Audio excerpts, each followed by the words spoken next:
la Banque mondiale donne un dos au Burundi, des fois, ça se fait de façon tardive, alors qu'ailleurs c'est rapide. C'est Faustin Ndikumana, président de la PARSEM, qui explicitait les problématiques dans des thèmes de pays sous-développés. C'était lors d'une vidéoconférence à l'intention des médias des différents pays comme le Cameroun, l'Angola, le Burundi, le Kenya, l'Ouganda et le Zimbabwe sur la dette et le développement.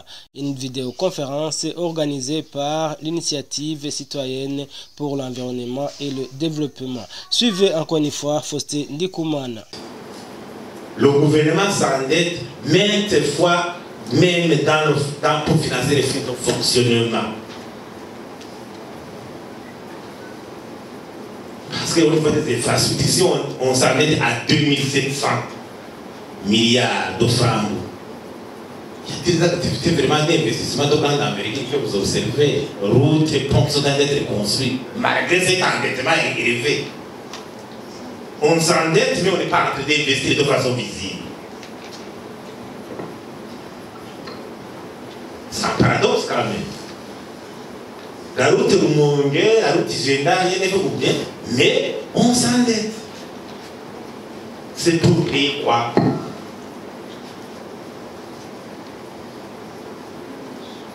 C'est pour payer quoi? Ça mérite quand même une réflexion. Et le service de la dette devient aussi de plus en plus élevé.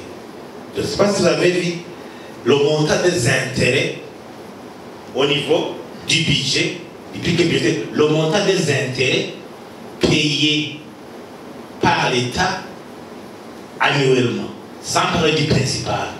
Les intérêts que l'État supporte annuellement suite à cet endettement. C'est bien. C'est plus de 50 milliards de francs. Il y a beaucoup de ministères qui n'ont pas ce budget. Il y a beaucoup de ministères qui n'ont pas ce budget de 50 milliards. Mais on est obligé de dépenser tout cet argent pour supporter le service de la dette. Alors que l'investissement tarit. Alors, maintenant, comment on peut inverser la tendance? Cette situation de pénurie endémique des devises, comment inverser la tendance? Est-ce qu'il faut-il continuer à négocier pour qu'il y ait des appuis au niveau de l'aide publique au développement? Parce que l'aide publique au développement est conçu comment? C'est une façon d'accepter que certains pays accèdent au marché des capitaux dans des conditions préférentielles. On vous donne un crédit, vous remboursez la moitié et l'autre c'est gratuit, c'est le taux. On vous donne un crédit avec un taux d'intérêt très bas. Ou bien tout simplement, on vous donne un crédit, on vous donne un financement sous forme de don.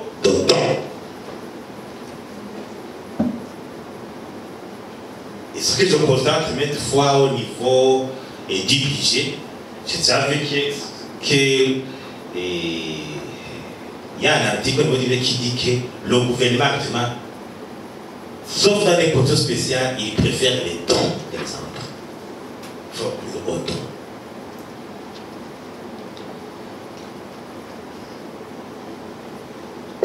Alors, on se dit, cette problématique d'endettement, alors que la croissance n'est pas là, alors que la balance commerciale continue à s'enfoncer.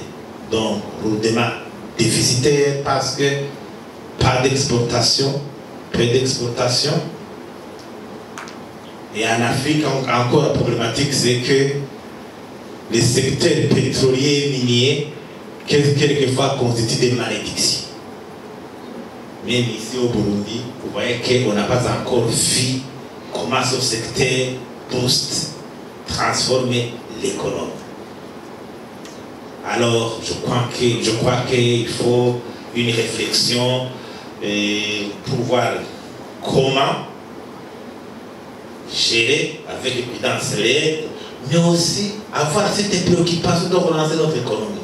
Avec cette taux de croissance démographique, avec cette population jeune, avec ce chômage, avec cette pauvreté, comment relancer notre économie? En tout cas, le Burundi devait faire au moins un effort au niveau de l'environnement des affaires, au niveau de la gouvernance, pour booster au moins cet investissement direct étranger. Ou bien recourir aussi au monde financier, mais partenariat public-privé. Le partenariat public-privé est en vogue aujourd'hui. Bon, c'est sous forme d'endettement, mais au moins quelque part, les moyens de remboursement peuvent débloquer de la rentabilité de l'infrastructure qui est construite. Et avec tout ce travail de concession d'eau. Mais j'imagine que vous, les journalistes, cet atelier, je la juge très très importante parce que sans votre voix, les défis du pays resteront toujours occultés. Vous constituez la catégorie de la population avec la lourde responsabilité au moins d'accroître la notoriété d'un problème pour qu'il ne soit pas occulté de façon continue. Parce qu'un problème qui, quand il est occulté, il n'a pas de solution. C'est à travers vous qu'on va permettre à ce que la dette me soit démocratisée. Pourquoi on s'endette? Pourquoi on fait ça? Pourquoi s'endette davantage? Pour quelle raison?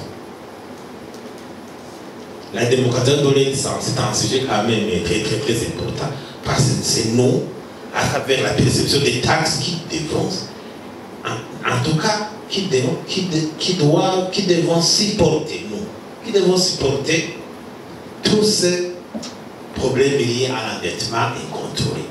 Ou bien c'est nos générations futures. On lègue nos générations futures à un pays, à nos générations futures, à un pays surendetté. Comment est-ce que ça va se passer? Je crois que quelque part, la conscience devait nous travailler et pour permettre à ce que vous créez une sorte de dynamique, de débat autour de cette question. Je remercie à travers son organisation parce que il faut éveiller, il faut que ces questions soient débattues. Sinon, ça nous regarde, ça nous concerne, vous, au plus haut degré, parce que votre voix porte loin, vous avez les canaux suffisants, il suffit que votre capacité soit opérationnelle dans ce sens pour permettre à ce que la population dans sa diversité soit informée sur cette question. Si la Banque mondiale donne un dos au Burundi, des fois, ça se fait de façon tardive, alors qu'ailleurs c'est rapide, suite à la capacité de gouvernance, de gestion. Même la Banque mondiale, à un certain moment, faisait ce qu'on appelle l'évaluation de la transparence des agences publiques. Le Burundi avait toujours une note en deçà de la moyenne. Les autres tombés, même cette histoire d'Union européenne qui nous rentre et dit les conditions. Je parle de la Banque mondiale, la BAD, qui vient, qui dit que le Burundi, vous êtes toujours éligible à un petit guichet de dons, de petits dons. Parce que votre capacité, votre maîtrise des dossiers, quand ils viennent ici au Burundi, on trouve même des dossiers financiers qui traînent. Au niveau de la gouvernance interne. Alors, dans cette situation, il y a beaucoup de pays qui ont aussi mobilisé dans l'aide publique au développement, qui ont aussi se montré bons gestionnaires, qui ont pu transformer leur pays à la base d'abord. Mais ce n'est pas la République au développement seul qui va transformer les pays, mais il y a des pays qui passent d'abord par les dons pour d'abord concevoir leur capacité financière et leur permettre d'acquérir certaines infrastructures. C'est comme si vous aussi, vous êtes ici à Bujumbura, vous aviez un petit frère à la campagne.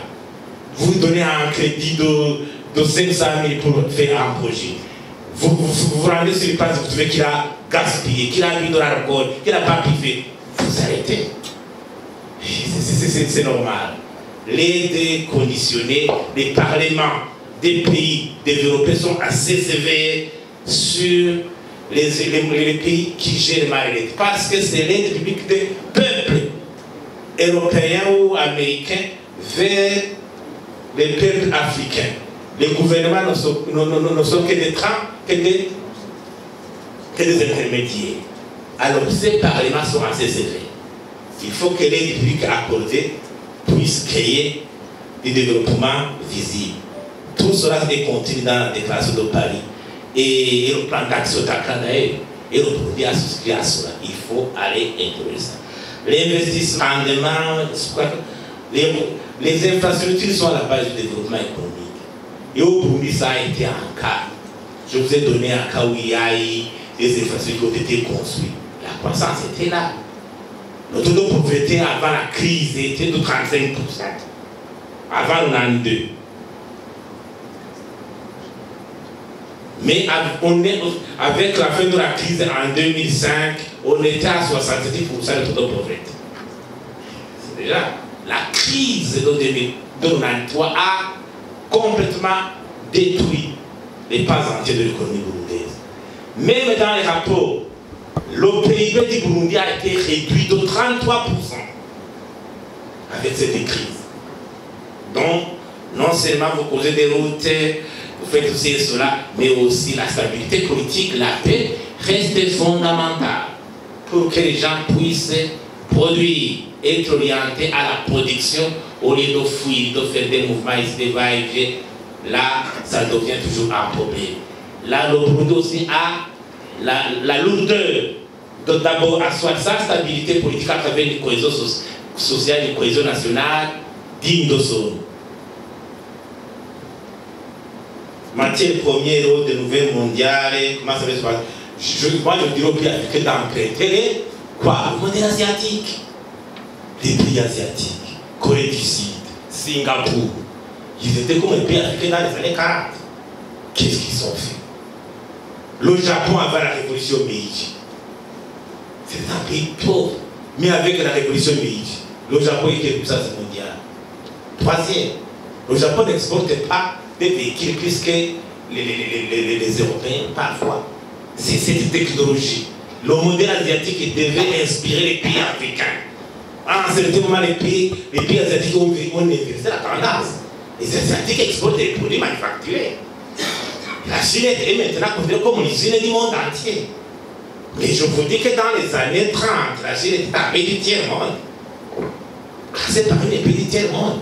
Comment est-ce que la Chine maintenant même commerce avec les États-Unis, mais la balance commerciale entre la Chine et les États-Unis est déficitaire en défaveur des États-Unis. Ça veut dire que même l'Américain moyen achète beaucoup plus de produits chinois que de produits américains. Les voies sont là, il faut les utiliser, il faut des modèles, mais si l'Afrique on continue dans nos mentalités qui nous bloquent, qui nous ankylosent, là ça sera toujours un problème.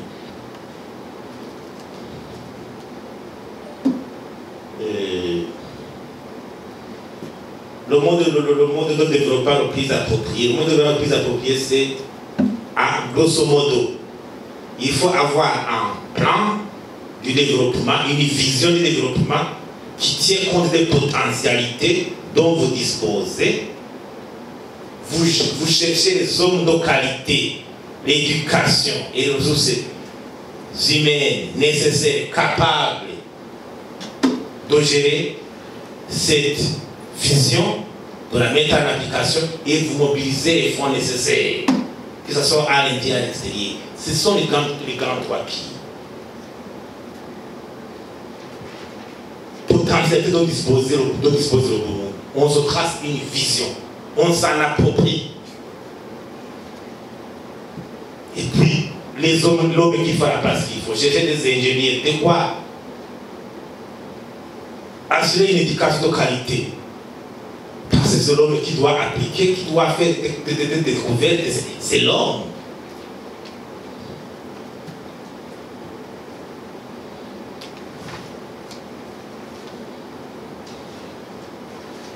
Paysage médiatique, transparence médiatique, c'est un combat. Toujours en permanence. Mais si on ne dérange pas qui que ce soit, commencer à parler des défis du pays, moi je commence que le contexte commence à être de plus en plus favorable parce que même le discours officiel parle de ces problèmes de défis de gouvernance maintenant. J'imaginais que c'était grand à plutôt de soutenir ce discours avec des investigations aussi pertinentes.